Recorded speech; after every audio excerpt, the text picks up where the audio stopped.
All right, let's talk about an idea that has become a full-blown mantra in the business world, a concept that has inspired millions. Of course, I'm talking about Simon Sinek's Start With Why. But this isn't just going to be a praise session. Oh no, we're also going to get into the really sharp criticism that calls the whole thing into question. It all really starts with this one simple question. I mean, why is it that some companies have fans that are almost like a cult, while others just sell stuff? How do some leaders kickstart entire movements, while others are just, managing people?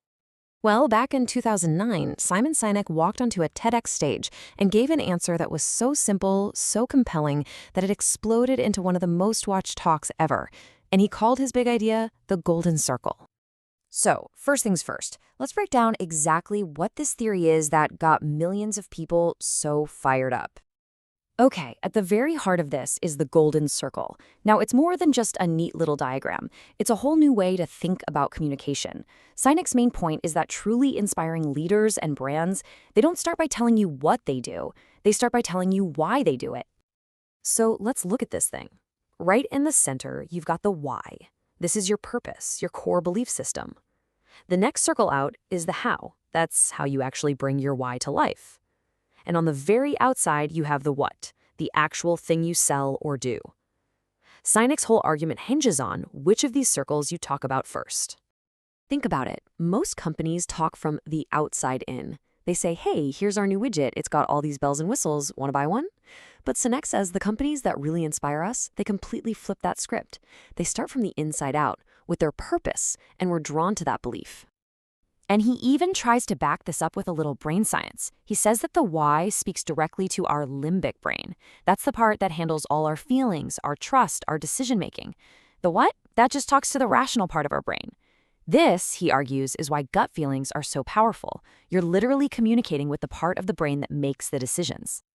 Okay, theory is one thing, but let's see what this looks like out in the wild. How does this why, how, what thing actually play out in the real world? This right here, this is the line that pretty much launched the entire movement. It's the core idea in a nutshell. True loyalty isn't about your product's features. It's about sharing a belief. Your product is just the proof. And this is the classic example Sinek uses to drive the point home. Apple. Look at the typical what first pitch. It's fine. It's a sales pitch. But the why first version? That feels totally different, doesn't it? It sounds like a manifesto. You're not just being asked to buy a computer, you're being invited to join a rebellion. And he argues it goes way beyond just selling products. He points to Martin Luther King Jr., who didn't rally people with a 10-point plan, but with a dream, a massive why. He also tells the story of the Wright brothers, a small, underfunded team driven by a passionate belief, who supposedly beat their rich rival who was only in it for the fame and fortune. Okay. It's an incredible story. It's inspiring. It feels so true. But this is where we have to take a step back. Because when you start to really look at the evidence, some pretty serious questions start to pop up. So the big question becomes, is this beautiful, powerful theory actually built on a solid foundation of fact? Or is it maybe just a really, really good story? Let's circle back to the Wright brothers, because it's one of Sinek's best examples. The narrative is perfect. The passionate dreamers beat the corporate giant. But when you look at what historians say, the picture gets a lot murkier. The Wrights were actually pretty focused on making money from their invention, and a lot of the details about their competitor, Langley, just aren't historically accurate. And that's really just the beginning of the critique. People point out that many of his examples are shaky at best, that there's no real hard science behind his claims, and that it just massively oversimplifies what makes a business successful. Frankly, some people just call it pretentious, pointing out that tons of incredibly successful companies are, well, they're just driven by profit, and that's it. This quote from one critic, Philippe Vivier, just nails the central problem. The idea feels right. It resonates with us. It makes perfect sense in our gut. But that feeling, that doesn't automatically make it true. So, where does all this leave us? I mean, if the evidence is kind of flimsy, should we just toss the whole idea out? Well, maybe not. Let's try and figure out where the real value is hiding. So, after all that, is the whole golden circle concept just junk? Should we just forget about it? No, absolutely not.